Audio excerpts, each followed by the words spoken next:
Today we are going to talk about our miscarriage. When I went through my miscarriage, I didn't really know what to expect. I had no idea what it all entailed emotionally and physically. I had like a generic description of it, but I found some peace in looking up other women's stories and hearing that I wasn't alone, and it gave me some sort of sense of comfort. So I'm hoping that this can help someone else in the same situation. I know it's hard. Yeah, I mean, I don't think there's any way to, to expect what's going to happen or to know what's going to happen. But I think the reason why I wanted to share our story is, one, to, I think, honor him, Leo. And then another reason is just so that hopefully other people can find some peace in it and know that you're definitely not alone. A little backstory, we've had one successful pregnancy with our son, who is now 2.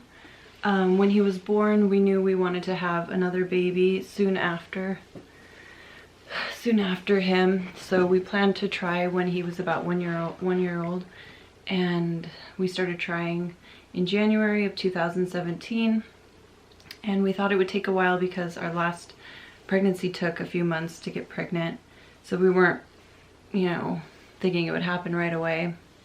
And then in February, I started watching my baby niece, and that was stressful for different reasons. And so I told my husband that I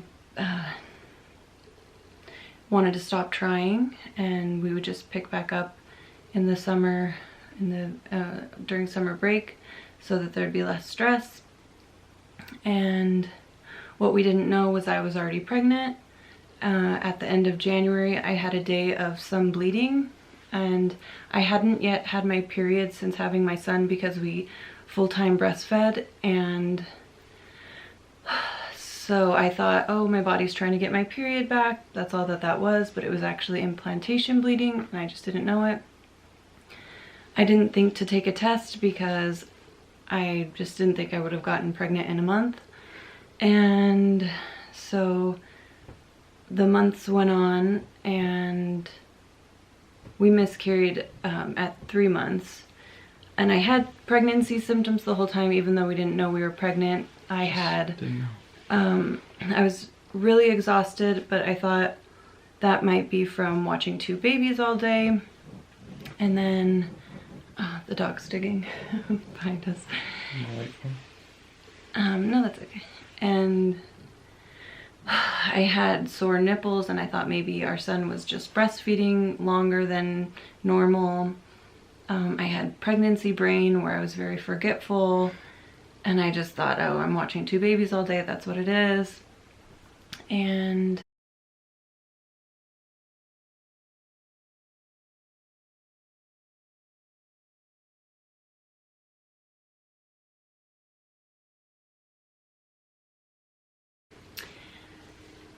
the day that the actual miscarriage started, I had bleeding, and I thought it was my first postpartum period starting. I've always had very heavy, painful periods, so I just thought it was going to be a painful period since it was my first one back. And that day actually was a very special day for us. Kyle had to get his cap and gown for his master's ceremony, so we tried to make it special. We didn't know we were going through a miscarriage, and we went to his school with Ellis, and we got that, his cap and gown, and then we went to one of our favorite little Mexican places. We got the dinner to go and brought it to a park, and we took pictures, which we normally wouldn't do, just an evening at the park, but it just felt special. Something about that night felt special. Yeah, it was really fun, and Ellis was so happy. I'll always remember that. And he was playing at the park, and it was a new park. We'd never been there, so he was loving it, and it was just a good time.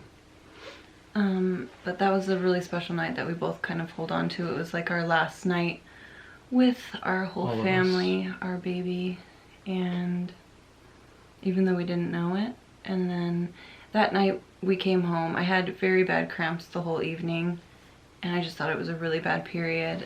And then we put Ellis to bed, and then we were hanging out on the living room couch, and Ellis woke up and Kyle went in to help him back to sleep. Yeah, and while you were in there, you fell asleep, and then I fell asleep on the couch, and oh, before I fell asleep, my stomach was like protruding, Really like bloated. The most bloated I've ever had it. It was like Yeah. I was 6 months pregnant. It was very firm to touch. Yeah. It hurt really bad. I kept saying to Kyle, something's not So- right. I feel so weird. Something feels so weird. I don't know what it is. I haven't felt this ever. And we both fell asleep. I woke up on the couch at 2 a.m. from severe, severe pain, like horrible cramps. And I went in the room and woke up Kyle, and I told him that I needed him to be there for me because it was so painful. And so he held me through the cramps, which we realized were contractions. He noticed while we were going through it, like they would stop and I'd be, okay, breathe. And then they'd start up again. I'd be clenching his hand, you know, silently screaming because it hurt so bad. And he kept asking, is this normal? Is this normal? And I kept saying, I don't know. I don't know. I've always had really bad cramps, so maybe it's just even worse after you have a baby. I've never had a postpartum period. I don't know. And after going through the whole labor experience with Ellis, it was just all too similar to contractions. You know, it was like, how regular are these pains? And then it just seemed like too much of a pattern to where it was just different, but it still didn't click in either of our minds. We just thought this was the most intense period that you've ever had. And Kyle was like Googling stuff, like, is this normal? And it was like 3 hours of labor until he came out. I was getting on the floor, squatting. I was on all fours. Just naturally, that's what my body was telling me to do, was squat. I didn't know why. And then right before the end of it, you made it all the way down the hallway, right? Into yeah, the I said, I bathroom. feel like I need to sit on the toilet. I was stuck with Ellis still. I feel like I need to sit on the toilet. I don't know why. I just need to sit on the toilet. So I sat on the toilet with my pants on, and I was putting my head in between my ankles. I never sit like that on the toilet. It just felt like what I needed to do. And I was just holding my ankles and just crying, like hoping that the pain would go away. Like, I didn't have a clue what it was. I thought maybe I was going to pass a uterus lining or something of the sorts, because I've had something like that happen in the past and it was a really painful period. So I thought it was something like that. And so I was just trying to get through it. I had a maxi pad in, and I felt a big gush in my underwear and a sense of relief. And I told Kyle, beware, this is going to be a bloody show. Yeah. Like, this was a lot of liquid and a burst. And so I pulled down my pants and it was all clear. There was no blood whatsoever. And I joked because I truly didn't get it. And I said, what, did my water break? And we laughed. And still no idea. I took out the pad to change it, and it was so heavy. You could feel the weight in it. It was filled with clear liquid, and it was my water breaking. I just didn't know. I didn't get it. And then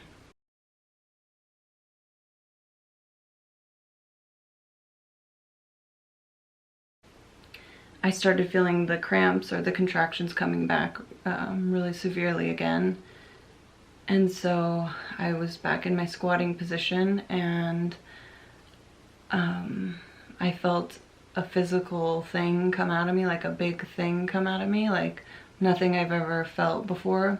It wasn't painful like labor with Ellis, a full-term baby, but it was more than a period. You felt something come out, and I told him, okay, I must have passed some sort of uterus lining or something not normal. We're gonna have to go to the doctors, go get a baggie. We'll put it in there. We'll put it in the bag. Bring it to the doctor. Yeah, and so I pulled down my pants to see what it was. And the first thing I saw was the baby's head and his arm and his hand. And I just started bawling, and I said, it's a baby? Yeah. And Kyle was like, what? What? Let me see. No, Let me see. no. Yeah. And I said, it's a baby, it's a baby. And I was just like, it was crippling pain. I can't describe it. Yeah. So then I had to, and I told her that I want to see what's going on. And she was pretty upset. You know, you could barely stand. It took everything in you to keep standing. And then I kind of, you know, peeked in and I don't know, nothing can prepare you for what you see, but when you see your son, you know, it's really hard. But he was still attached to the umbilical cord, which was still attached to the placenta, which was in me. So I couldn't really do much, and so I lowered my underwear to where he was resting in my underwear, but we had to go to the hospital, so I had to squat in the seat the whole way there. I think you called both.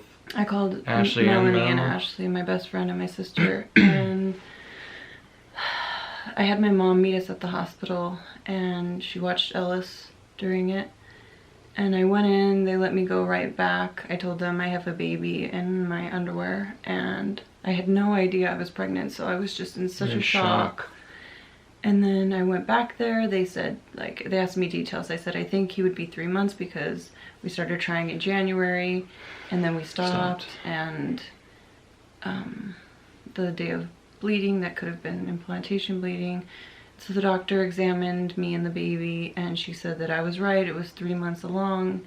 And she said that normally you wouldn't be able to tell the gender of the baby at this stage, but she said it was pretty clear to her the baby's gender. Would you like to know? We said yes, and she said it was a boy. And that was really nice. She was a really nice doctor. She treated him like a baby, as he was, and she like presented him to us. Here's your baby, and it was really special. Yeah, she made us feel really, you know, like that he wasn't just an object, you know, that he was our son. Because before I had a miscarriage, I truly didn't get it. I thought it was just a medical term. Like, I thought you would just have like a very heavy period. Like, I didn't get it. I didn't get it. And going through it is horrible when you don't. It's just horrible. And I didn't realize, you know, that it's like you're actually having a baby. Like, I just didn't get it. And the doctor was really nice. She gave me medicine to help rid my body of anything else. She said if it didn't get rid of everything, we'd have to do a D&C. It got rid of everything, so we were okay, but then I had to take 2 weeks of medication to clear me out down there to make sure everything was safe. And so I had 2 weeks of bleeding, and the bleeding was hard. It would just remind me, anytime I felt like blood clumps come out, I would get like flashbacks of that night when the baby came out. We named him Leonardo Cael Appleford, and we call him Leo. He's our little boy. And then we wanted to keep his memory alive. The first day that the miscarriage happened, I felt shock still. Like, my only thought was, I had a baby today. I had a baby today. I had a baby today. That just kept going through my head. I had a baby. I had a baby. It was the shock that... It wasn't I had a miscarriage. It wasn't that the baby died. It was I had a baby. Like, it was really hard to grasp since I didn't know I was pregnant. And we took the baby home with us. We took Leo home with us. And we buried him, just the three of us, Kyle, myself, and Ellis. And we planted a tree above him. So we buried him and then put a tree above him and buried it, or planted it. And we were thinking it would be a nice way to honor him and have a memory of him, and his nutrients could help the tree grow. And it's just something I would recommend. It's really nice every day being able to kind of see something that represents him, stands for him, and we know that, you know, that's a piece of our boy. And I mean, I get a big smile every time I drive by it. It's been almost a year since this happened, and we love watering his tree. We love all sitting around his tree, playing and talking, and it's just special. Even though it's just a tree, it's just like a living reminder, like in a nice way. Yeah. And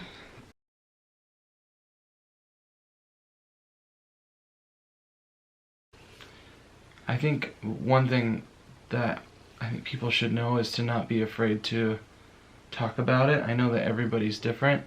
Yeah, I don't know how it is for everyone. When I've known people to go through a miscarriage, I thought like, oh, don't talk about it. This is their thing. Like, you don't want to bring up something that's going to bring them down. But for me, it's the complete opposite. And I don't know if it's like that for everyone, but I want to talk about him. I want him. I feel like if you don't talk about him, he didn't exist. Yeah. And he's very much a part of our family. And so I like to talk about him. It's unfortunate that my only time with him is through the miscarriage, and we luckily hold on to that night before he died, or the night he died, I don't know. Always. But for me, it helps to talk about it, and we had some ideas for anyone who is looking to help someone who's going through a miscarriage. If you have a family member who's gone through it, or a friend, and you're wondering what you can do to help, I thought I would show you what some people did for us. That was very nice and helpful. Honestly, the main thing was being there for me emotionally, talking to me, listening. Just listening was so nice. That's the best thing. And treating him like he was a part of our family. Yeah. You know, not, yeah. I've heard a pregnant woman say recently that she's so happy to be pregnant because this baby is the missing piece to her puzzle, and so now their puzzle is complete. And it like hit home for me that Leo is a missing piece to our puzzle forever now, and so I always feel a little sadness for him.